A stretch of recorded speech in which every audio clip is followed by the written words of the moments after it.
Hi guys, how's it going? Welcome back to my channel. And yes, for all my new subscribers, you know I'm Natalia Suri and I do everything related to books and occult sciences. You'll find all my videos have got something to do with book recommendations or book reviews, or there is some secret of a witch there, or a voodoo practitioner, or a numerologist. So do check out my videos. And yes, do check out my last two videos on numerology, which is in Hindi. As you know, I've started doing videos in Hindi as well. Plus, out of Kindle and paperback or hardcover, which book should you read and where to get those cheap books from. So do check out my video. So what are we going to do today? Today my guest is Mr. Nimmat Sadat. He is a writer, yes, and I'm going to talk to him about his book, The Carpet Weaver. Now, apart from the book, I'm going to ask him questions. People write in war zones, but how authentic are those accounts in war zones? Without being there, without having lived there, how authentic are those? Now, if you're wondering why am I going to ask him about war zone, because he comes from Afghanistan. Now, he has been there, he has lived in a war zone, so he can give us the right picture as to how authentic are those accounts coming from writers who haven't really lived in a war zone. My next questions are going to be around racism in America. Does racism really start at the grassroots level, from the nursery schools? Where does racism start and staying in the US for so many years? Did he encounter any incident of racism? Plus, I want to ask him questions of his same-sex partner preferences. How is it dating in the US, especially an Asian guy dating an American? How is that concept? How do the Americans accept it? Plus, is it really worthwhile leaving everything in India and chasing that American dream? So I'm going to ask him all these questions and really looking forward to today's conversation. So come, let us talk to him.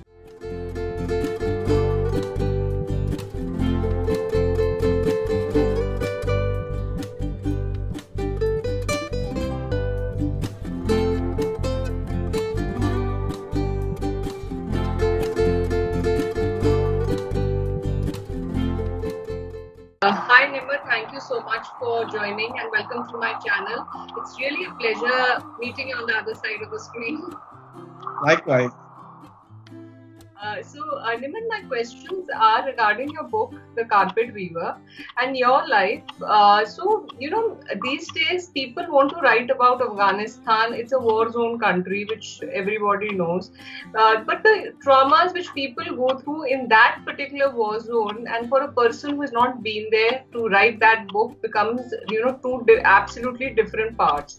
Now, people want to indulge in writing it because they feel that perhaps it can gain them popularity or whatever be the X factor. So according to you, how authentic are the accounts which come out from those writers who have not been to Afghanistan? That's a very good question. I think that if someone has not been to Afghanistan, I would ask what is their connection to Afghanistan? Like myself, I was born in Afghanistan. I left when I was 8 months old as an infant. And people who read The Carpet, they're just blown away at how richly I've described this golden age of this paradise lost, particularly the 1970s, before Afghanistan was thrust into the civil war, which continues to this day.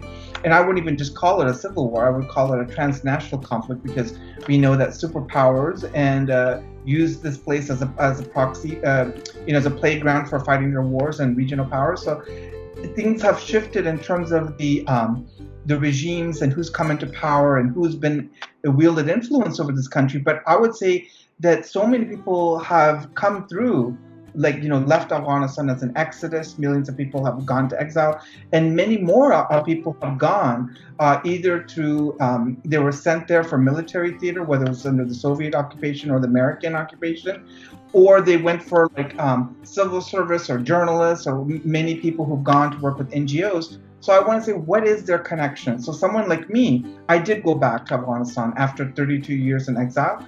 I worked with the Canadian International Reporting Agency to help them do some monitoring of the different NGOs in Afghanistan and wrote an annual report. And from there, I had an opportunity to work at the American University of Afghanistan as a professor of political science. So even though that I am from Afghanistan, I'm Afghan by birth and blood, and I lived in the diaspora community in Southern California, I still reconnected with my roots, and that helped me to color in the draft, to really take the book to the next level. And I don't think the book would have been as great as it is had I not made that return full circle to go back. So I would say the authenticity, I mean, I can't really comment on it. There's been so many books written about Afghanistan, particularly in the aftermath of the September 11th, 2001 terrorist attacks. But I would say, what lens, what frame are they coming in from?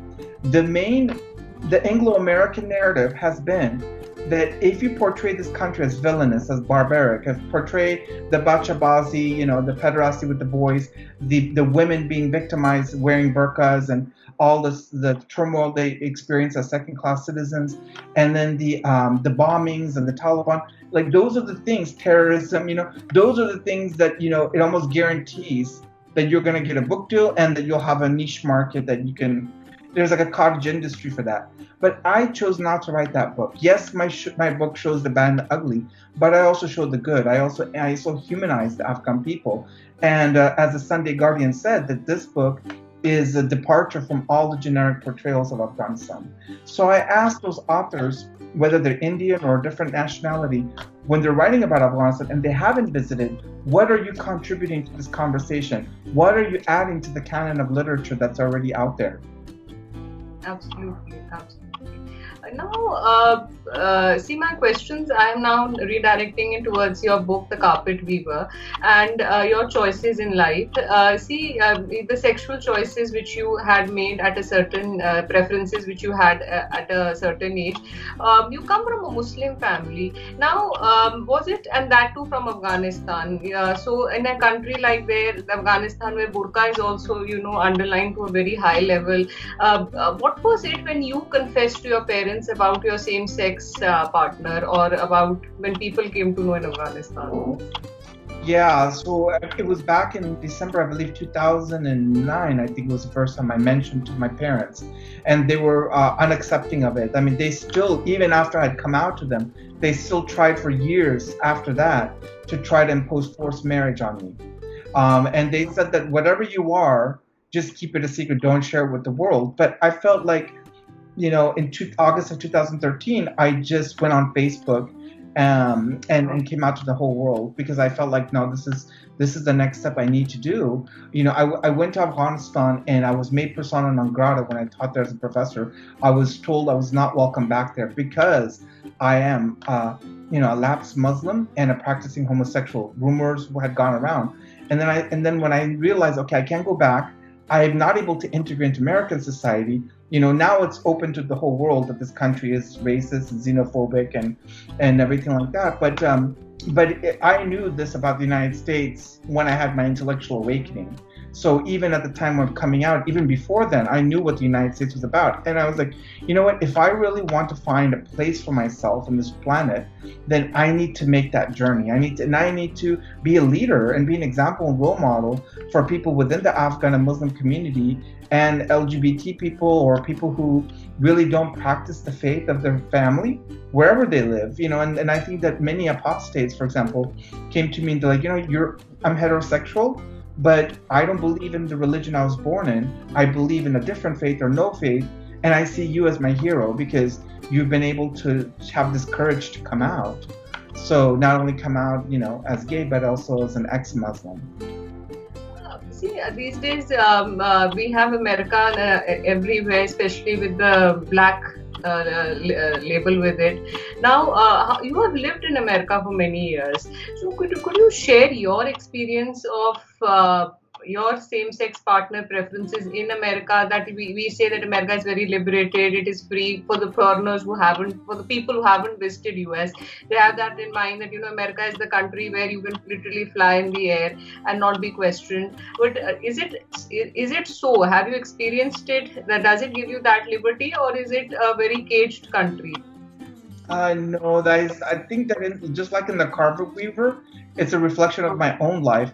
Many people have noticed that, you really very subtly, it's not like Jump a Lahiri's book where it's like in your face, or like Inheritance of Loss by Karen Desai, where they really shatter the American dream, like right in your face. I do it in a very subtle way. I showed that my character's problems that he had in Afghanistan, the persecution that he faced, and in Pakistan, did not really, his turmoil did not end just by going to his promised land of the United States. The problems still followed him, you know what I mean?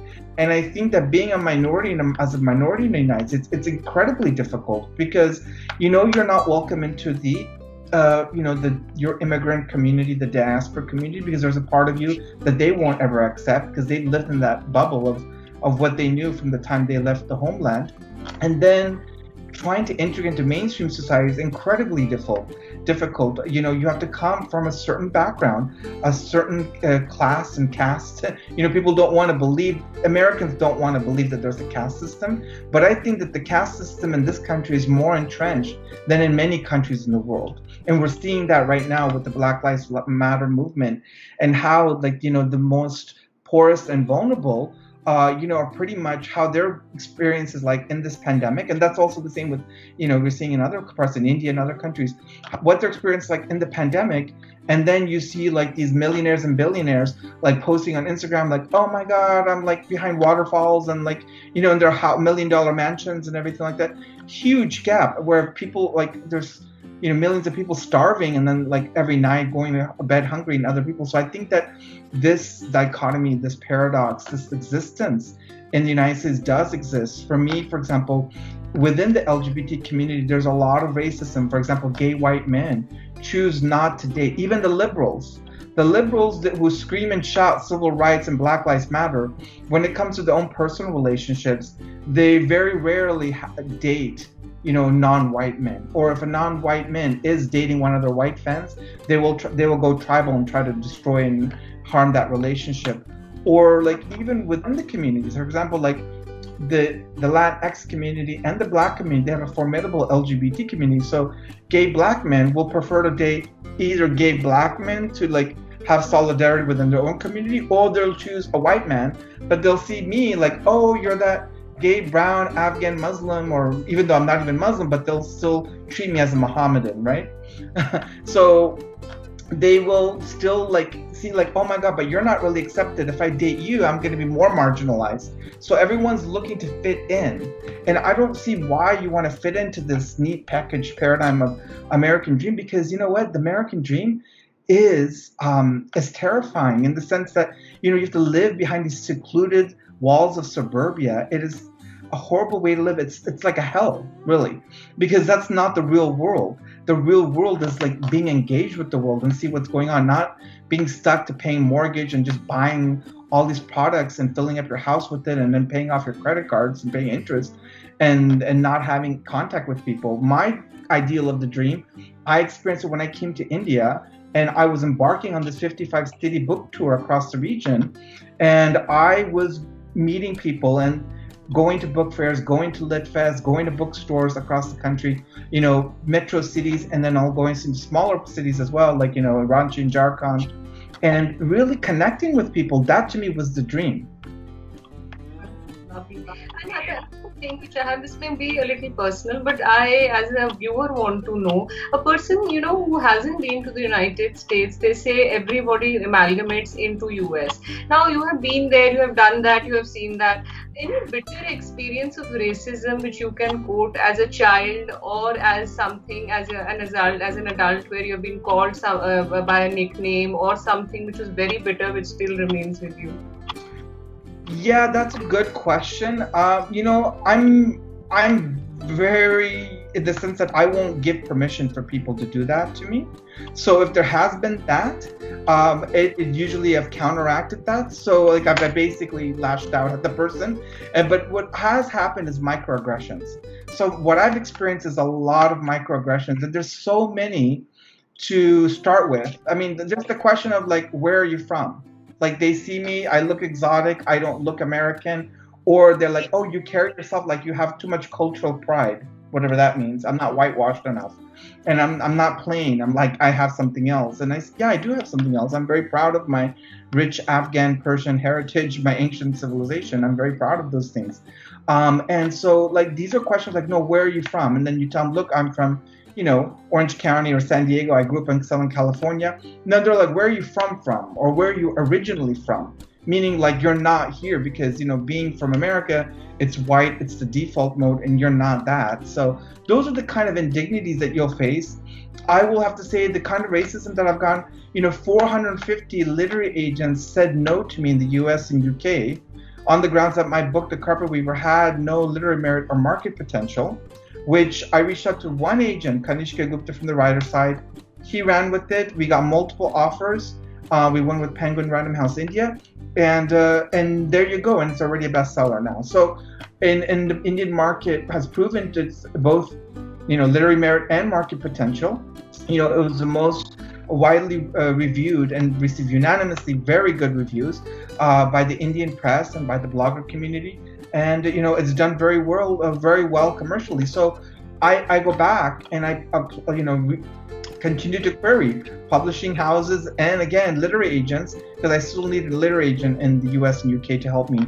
And again, more rejections. Okay, so now they're not even bothering to answer me because in my query letter, I tell them the success of this book in India. So they can't really say, oh no, so they ran out of excuses. So for the way that I've been, I think this is a form of racism, that it's kind of like it's racism because why else are you not accepting my book? Why else? Well, why else? What is the other reason then? So these are the kind of things that happen. And like I said, there's so many examples on a day-to-day basis that it's really being denied things, like things that you're denied, but that somebody else was not. So these are the kind of things that you face as challenges. And as a student, you had your education from US. You used to be a lonely child who didn't fit in that school, or you were one who had a lot of friends, and that racism, does it start at the school level itself, or it boils down only when you become an adult? Is it at that level? And who did you confide in? That's a very good question. My mom is still working. She's had many jobs. She's a cosmetologist, she's a nurse, but she's been for like more than a decade, for 2 decades now. She's actually been a childcare teacher, and she tells me she takes care of children, who are before they go to kindergarten, and from that very young age, she's noticed that her and her fellow colleagues have to make sure that no child gets left out, and she's noticed on more than one occasion, for example, like black children will get left out, like all the white children will be like in one place and then the black child will be all by herself and stuff like that. Or, another minority, whether it's Asian or Latino or Latinx, these things will happen. It's from a very young age. There's so much programming that happens that from the media that you have to fight against it. And so the parents who are like more broad-minded, they will go ahead and teach their children. But generally, actually, a lot of American parents will tell white parents will tell their kids, look, it's cute that you had this black or brown, friend, but now you're becoming older now, like cut off ties with them. So that's what they'll do. And there's a lot of pressure for that. I know, for example, I used to have Airbnb when I was living in Washington, D.C., so a lot of people from across the United States and across the world stayed with me, and we had very rich conversations. And it was very interesting for me to have conversations from white, Christian, people, heterosexual people who lived in the South in the United States. So when they would tell me their stories, they would tell me, like, for example, one guy who was a professional athlete told me that he wanted to date a biracial black woman, and his parents said no. That's why God created, a black people to date black people, and God created white people, enough white people to date. There's plenty of white people for you to date. That's why God created it this way. So what do you do when you have these kind of a thinking and thought process? And it gets reinforced everywhere. In the media and, in movies and Hollywood, everywhere you go, that these things are happening. And I really believe that my book, because not just my book, but everything I stand for, because I'm showing the hollowness of the American dream, because I'm challenging it and showing that no, this is not the right way to live, that it's not fair that we're holding that one group of people in the United States, which is the dominant group, has to hold all the minorities in this country and the rest of the world hostage. And because the rest of the world is being hostage, because it's an imperial system where you have economic and financial systems that keep other countries down, and this country is like privileged, and so that's not fair, because it's first of all, it's a big burden on the people who are oppressing too, because they have to continue their oppression. And I don't think we should live this way. And I think that now I'm seeing an opening because of what's happening. I mean, you're seeing all these Confederate statues and all of these people, slave traders, their statues are coming down, and no one is really fighting against it, because they really can't, because the movement is so strong, even in this Trump era. I'm seeing a turning point. So I really believe, like, authors like myself who do challenge the status quo, because that's what artists are supposed to be. We're not supposed to just reinforce the current system, because we're supposed to create a new paradigm and make people think of what possibly could be, because we should always wish for the future to create a new paradigm so that we have a better existence in the future. Another question to you. In India, I was teaching in Indian Institute of Technology, a class of 120 boys, and my one question was, why do you want to learn Spanish? Every child sitting in that class had only one answer to give me: because we want to go to America or United States. Now, my question is, they live a lifestyle over here and they are running towards that American dream. What would you say? Is it really worth it, leaving your family, everything, your country, your roots, going off to US, being treated, as you have explained, that the treatment which people get, Asians get? Is it worth it from your point of view? No, not at all. I mean, it is worth it in the sense that it's always worth it to travel in the world, to live in a different culture, live in a different civilization, have a new perspective to see the world. Of course, that is great. In terms of the United States being the only place on the planet to go experience that, no. In terms of, there's a lot of things that you don't realize, that you're going after. This country was a very functional country. It was built for people to come here, yes, to be entrepreneurial. It was set up as a way to profit, exploit people, exploit any way to, goods, services, to be able to. That's what a lot of countries' economic systems are based on, right? But I mean, that's how we live in this world. But there has to be something more than that, right? You can't just have the whole system based on that. And I think that that's the problem. Like, it's like become soulless and spiritless. I mean, you want to risk going after financial gain, but then depriving your soul, draining your soul from what its real intention is supposed to be. And I don't want to get all spiritual and get on the soapbox, but I think that it's important that it doesn't matter what faith you have or you don't have. I think spirituality is a very deep thing for every human being, to realize, what is my mission and purpose in life? Like you said, what is that their only thing, just to learn Spanish, just to come to America?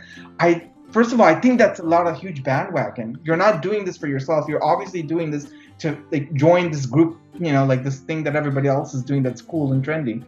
The other thing is that, when I was speaking with journalists, and when I first came to Delhi, I was at the Imperial Hotel. That's where I had my book launch. And that one week I had several dozen interviews lined up.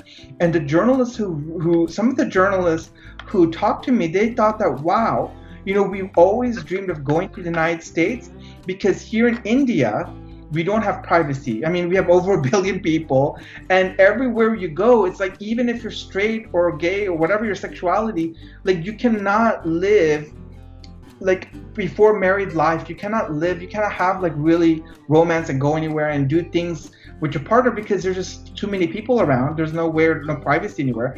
And second of all, because people want to know, what are you doing? Who are you? Who's that person? Why are they intimate? Is that person, what's their status about? And these are things that, in America, you could just go in a big city and live an anonymous life and nobody will ever know. Nobody cares. Nobody does anything. That's, true, but then who are the people you're going to be dating here? You know what I mean? Do you want to date a person who's just like a carbon cutout, or is just just all the whole purpose in life, all they talk about primarily is about real estate and the stock market. To me, that is boring. I call it a German word. I love how Germans have like special words for things. I don't know how it is in Hindi and other Indian local languages, but they have this word called Fachidiot, where a person is just knows whatever their profession is and nothing else around that. And to me, I think that's like, you have this show that's to provide cultural enrichment for your viewers. And there's broad conversations, and it probably goes in very interesting, interesting threads with these authors and other people you speak with about. But if your only conversation is about limited to what you do at work, or how much money you can make so you can attain more property or more, whatever kind of wealth, to me, that's like really boring. It's a very boring and bland way to live. And it's a very sad, miserable existence. Nobody wants to live like that. I think millennials, what I really love about them, see, it's like, I'm Generation X, so like a lot of the baby boomer generation, the older generation, really they feel like when I talk, it's like they feel nostalgic because they feel like I'm talking about a world that they understand. The world before all this technology that, and everything like that. And so they really like that. I talk in a very complete, not fragmented way. And then they also, the young generation also connect with me because they're like, yeah, you're getting it, because I think a lot of millennials, especially the youngest cohort within the millennials, I don't know how it is in India, but even in the United States, we're having this awakening where people are moving towards a more socialistic kind of a system. They're realizing that this vulture hyper capitalism that we have is just not this huge inhumanity and inequality that it's reinforcing, that where corporations and billionaires have more freedom of speech than the average person. So things are changing here, which is good, because I think that's important, because it's what happens, US, even if it's no longer the dominant imperial power, it will still be a cultural heavyweight, still have a cultural, but I think it's important that we also, as Americans, we also listen to the Indian messaging, the, European messaging, the African messaging, or like very specific, the various African countries, there's like 55 of them, the Brazilian, like we should listen to messages from other cultures and see what are they talking about. And I'm not just talking about Bollywood, okay? We should listen to like what Indian people are saying beyond Bollywood. My last question is, would you like to share about your new book, the book which you're working on, anything, what is that about? Oh yes, absolutely. So my second book is called Keeping Up with the Hepburns. It's a romantic comedy about a gay vegan warrior who basically has a spiritual awakening. He starts out as a militant atheist, ex-Muslim, militant atheist, and then once he meets his twin flame, he realizes he has a spiritual awakening and realizes that in the possibility of this prime source creator. He really believes in like this connection was a very meaningful fated connection. That just goes beyond the realm of this particular romance. It's very different from a karmic or soulmate, because this person opens up the world for this character to find out what their soul mission is, to raising the vibrations of humanity. So I'm really excited about it. I've already written the first draft of this manuscript, and over the summer I'm going to be revising it, and hopefully I'll be pitching it again to the US and UK publishing world, and again to the Indian publishing world. I have a feeling that the Indians will be really excited about this, because it's primarily set in Washington, D.C. during the Trump era, but it also has a second part that's set in India, because while the main character waits to reconnect with his twin flame, he goes to India, of all places, which is has many vegetarians. I don't know if it's a vegetarian majority, but he's going there to promote a vegan agenda, and so he reaches a lot of resistance. And then after that, the third part is set in the Netherlands. So it's another book that's very, in terms of the setting and scope, it's a very transcontinental book, just like The Carpet Weaver is. So I'm very excited about that. I think Indian readers will definitely drink it up. Yeah, I think they are going to enjoy it. The topic itself, what you have written, is very, very interesting. Thank you so much, and especially for the insight you gave on the American life and the reality which you showcase, which very few people talk about. Thank you so much. You're welcome. You're welcome. One more thing I want to say, yes, about the twin flame journey.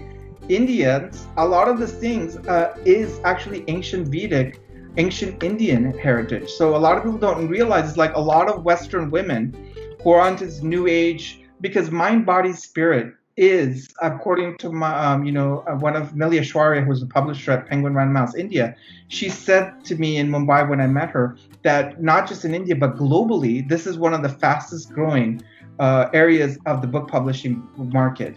So people are reading a lot of mind, body, and spirit in the nonfiction. So I'm actually putting this into a narrative form and offering fiction. So I think, and especially if it's a reflection of what ancient India was like, and now it's like interesting that ancient Indians gave birth to these ideas in terms of like Kundalini energy and astrophysics and all these different things that actually Western women are actually all into. That's very interesting, right? I think it's Indians themselves are coming to know and enlightening to all these facts from the Western world. When they bring it forward, we realize, oh, this was Indian. That's right. And they're all very cute. They start out, like you watch these videos, they all start out and end their videos with like namaste, and that's really cute. Thank you so much. Thank you. You're welcome. It was a pleasure speaking with you. So guys, I was in conversation with Mr. Nimmat Siddharth. You have the questions. My email address is given below. Do share your likes and dislikes plus your comments. It's always very encouraging. And yes, before I go, I need to share my blog with you, www.nataliasuri.com. It has got a lot of articles on religious mysteries, plus the ones you know. You will laugh till you drop. So do check that blog out, and do check out my latest article, the link between Jesus Christ and the serpent or the snake. Now, is there a link? Yes, in Hinduism we have Shiva and the snake, but in Christianity, why is the snake considered a representation of evil? Now, is that really the fact? Does Christianity really believe that the snake is evil? And what's the link with Jesus Christ? You will only come to know once you check out my blog. Do check it out, and yes, do tune in my next video, which I'll be posting in very soon. Till then, you know what you need to do. Press that subscribe button. Keep smiling. Why? Because you look beautiful when you smile. And yes, do take care of yourself. See you soon. Bye. Thank you for listening. Bye.